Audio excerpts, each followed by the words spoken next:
Bonjour à toutes et à tous, et bienvenue sur ma chaîne. Aujourd'hui, on va aborder un sujet délicat, mais essentiel. Les blessures invisibles que beaucoup de femmes portent en elles, souvent cachées derrière un sourire éclatant. Vous savez, ce sourire qui illumine une pièce, mais qui parfois dissimule une histoire bien plus complexe.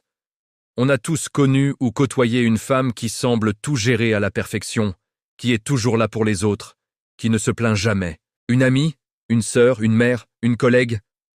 Mais que se passe-t-il vraiment derrière cette façade?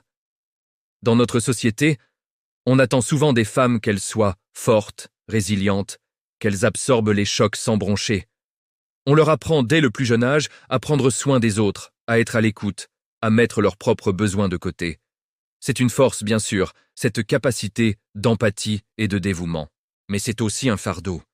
Car à force de porter le monde sur leurs épaules, beaucoup de femmes oublient de s'écouter elles-mêmes. Elles minimisent leurs propres douleurs, leurs peines, leurs angoisses, pensant que ce n'est pas si grave ou qu'elles doivent faire avec. La première blessure, et peut-être la plus courante, est celle du sacrifice silencieux.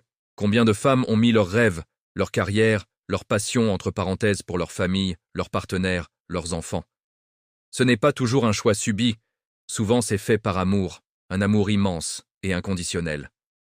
Mais avec le temps, ce sacrifice peut laisser un vide, un sentiment de « et moi » dans tout ça. Le sourire est là pour rassurer tout le monde, pour montrer que tout va bien, mais à l'intérieur, une petite voix se demande ce que sa vie aurait pu être. C'est une mélancolie douce, amère, une blessure discrète qui ne saigne pas, mais qui pèse lourd. Ensuite, il y a la blessure de la comparaison constante. Avec les réseaux sociaux, c'est devenu une véritable épidémie. On voit des vies parfaites, des corps parfaits, des couples parfaits, des réussites parfaites. Même en sachant que ce n'est qu'une vitrine, il est difficile de ne pas se comparer. Pourquoi je n'y arrive pas? Pourquoi je ne suis pas comme elle? Cette pression à être parfaite sur tous les fronts, belle, intelligente, bonne mère, épouse idéale, femme de carrière accomplie, est épuisante.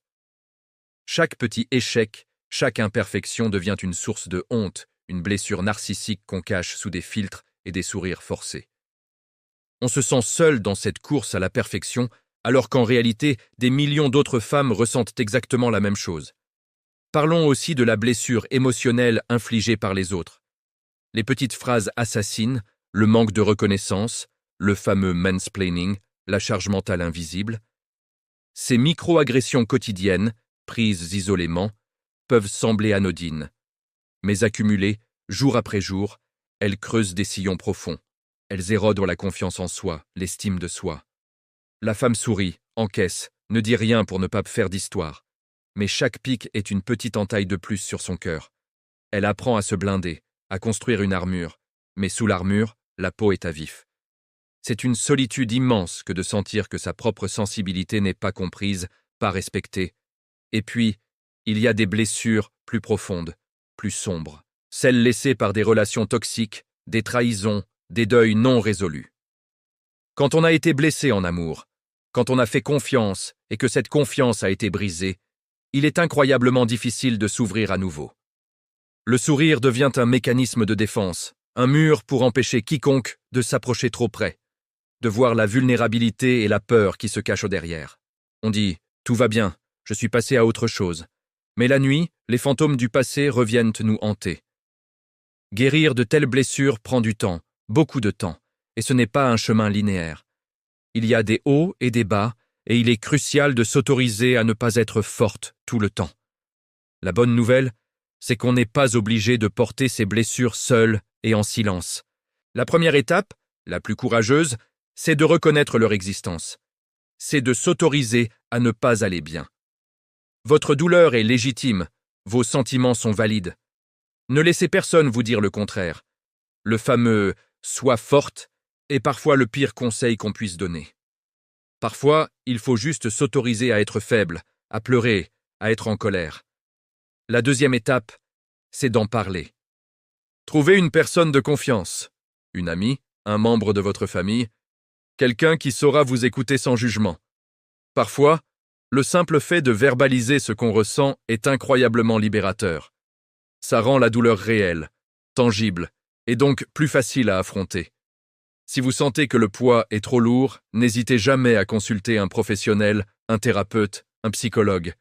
Ce n'est pas un signe de faiblesse, bien au contraire. C'est le plus grand acte de courage et d'amour envers vous-même que de chercher de l'aide. Il existe des ressources pour vous accompagner. Apprenez aussi à poser vos limites. Dire non n'est pas égoïste, c'est nécessaire. Non, je ne peux pas rendre ce service. Non, je ne suis pas disponible. Non, cette discussion ne me convient pas. Vous avez le droit de protéger votre énergie, votre espace mental. Votre bien-être doit devenir votre priorité. Redécouvrez ce qui vous fait vibrer, ce qui vous nourrit de l'intérieur, en dehors de vos rôles de mère, d'épouse, d'employé. Qu'est-ce que vous aimez faire? De la peinture, de la danse, de la randonnée, lire un livre au calme? Accordez-vous ces moments. Ils sont votre oxygène. Et enfin, soyons plus bienveillants les uns envers les autres. Si vous voyez une femme qui sourit, ne présumez pas que tout va bien. Posez-lui une vraie question. Comment vas-tu, vraiment? Et écoutez la réponse, la vraie. Offrez une épaule, une oreille attentive, sans donner de conseils non sollicités. Parfois, une simple présence suffit. Et pour toutes les femmes qui m'écoutent aujourd'hui et qui se reconnaissent dans ce portrait, vous êtes incroyablement forte, non pas parce que vous cachez vos blessures, mais parce que vous continuez d'avancer malgré elles. Votre sourire est magnifique, mais vos larmes ont aussi le droit d'exister. Vous avez le droit d'être humaine, avec vos forces et vos failles. Prenez soin de vous. Votre histoire, vos blessures, vos cicatrices font partie de vous et elles ne diminuent en rien votre valeur.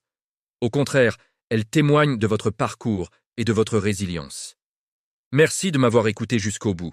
Si cette vidéo vous a parlé, n'hésitez pas à la partager, elle pourrait aider quelqu'un autour de vous. Laissez un commentaire pour partager votre expérience si vous le souhaitez, dans le respect et la bienveillance. Abonnez-vous pour ne pas manquer les prochaines discussions.